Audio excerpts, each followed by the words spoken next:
Hyderabad cricket fans అందరూ IPL చూసే వాళ్ళందరికీ కూడా కావ్య మారన్ ఎవరో స్పెషల్గా చెప్పక్కర్లేదు. కళానిధి మారన్ గారు అమ్మాయి, సన్ గ్రూప్ చైర్మన్ ఆయన.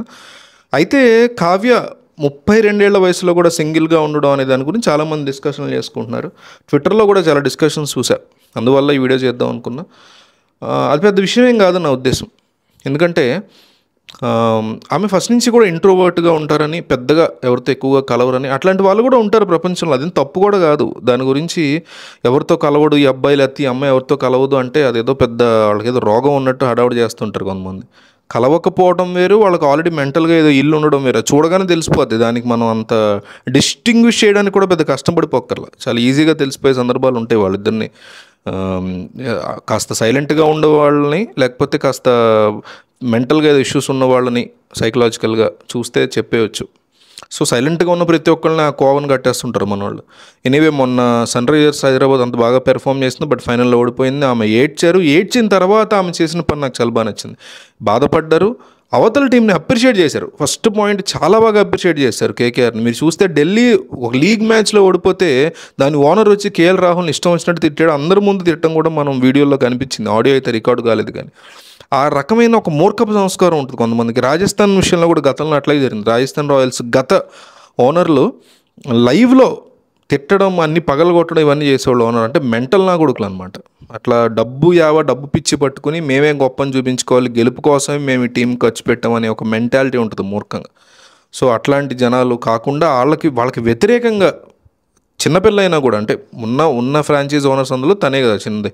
సో తను అంత చాలా హుందాగా డీల్ చేయడం, బాధపడిన కళ్ళు తుడుచుకుని వెంటనే కేకేఆర్ని అప్రిషియేట్ చేయడం. అంతేకాకుండా మీరు చూసారో లేదో, సన్ రైజర్స్ వాళ్ళు పెట్టారు వీడియో, రూమ్లోకి వచ్చి తను అందరినీ కూడా మోటివేట్ చేసింది. మీరు చాలా బాగా ఆడారు, ఓడిపోయాం కరెక్టే, కానీ మీరు చాలా కష్టపడ్డారు అనే విషయాన్ని వాళ్ళతో చాలా బాగా తను ఎక్స్ప్లెయిన్ చేసింది. అదంతా కూడా నాకు బాగా నచ్చింది.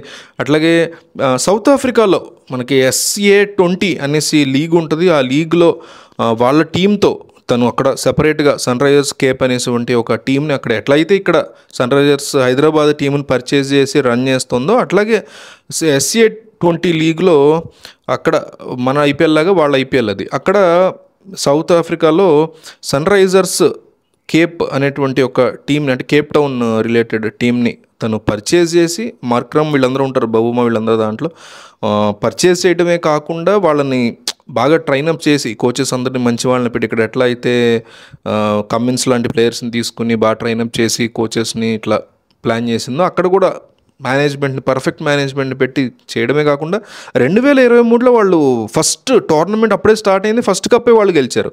సెకండ్ కప్ని డిఫెండ్ చేస్తున్నారు, అంటే సెకండ్ టైం కూడా కప్ గెలిచారు. అంటే తన మెరిటల్ స్టేటస్కి, తన లైఫ్లో ఎవరితో కలవకపోవడానికి, ఇంట్రోవర్ట్గా ఉండడానికి దీనికి ఎటువంటి సంబంధం లేదని చెప్పదలుచుకున్నా. కేరింతలు కొట్టినప్పుడు కేరింతలు కొట్టింది, సైలెంట్గా ఉన్నప్పుడు మేబీ తను సైలెంట్గా ఉండొచ్చు, అది తన స్వభావం అయి ఉండొచ్చు. కొంతమంది ఉంటారు, అమ్మాయిలైనా అబ్బాయిలైనా కొంచెం ఓవర్గా మాట్లాడుతూ ఉంటారు, కొంతమంది సైలెంట్గా ఉంటారు, కొంతమంది యాంబివర్ట్ లాగా ఇష్టమైన వాళ్ళ దగ్గర కాస్త బాగా చనువుగా ఉంటారు, అందరూ ఉన్నప్పుడు సైలెంట్గా ఉంటారు. సో ఇట్లా డిఫరెంట్ మెంటాలిటీస్ ఉన్నా కూడా మెరిటల్ స్టేటస్లు కానీ, వాళ్ళ జీవితంలో భాగస్వామి లేకపోవడం కానీ, ఇవన్నీ చాలా డిఫరెంట్ థింగ్స్. లైఫ్లో సాధించాలనుకుంటే అఫ్కోర్స్ ఈ అమ్మాయి బాగా డబ్బు ఉన్నవాళ్ళు కాబట్టి, అట్లా ఎంతమంది డబ్బున్న వాళ్ళు వాళ్ళ ఫాదర్స్ అట్లా ఇవ్వగలుగుతున్నారు, కూతుర్ని అంత బాగా ట్రైనప్ చేయగలుగుతున్నారు, వాళ్ళని ఎంకరేజ్ చేయగలుగుతున్నారు, అది కూడా చూసుకోవాలి. అండ్ డబ్బు ఉంది లేదు అనేది పక్కన పెడితే, సో లైఫ్లో పెళ్ళి, పిల్లలు, ఇది తప్ప ఇంకేమీ లేదు, ఇదే ఒక ఆడదానికో లేకపోతే ఒక మగాడికో ఇంతకు మించి ఆప్షన్ లేదు, ఇది లేకపోతే వాళ్ళ జీవితం ఏం వ్యర్థం అనుకునే వాళ్ళకి ఇట్లాంటి సంఘటనలు చూస్తే ఖచ్చితంగా సమాధానం అనే చెప్పాలి.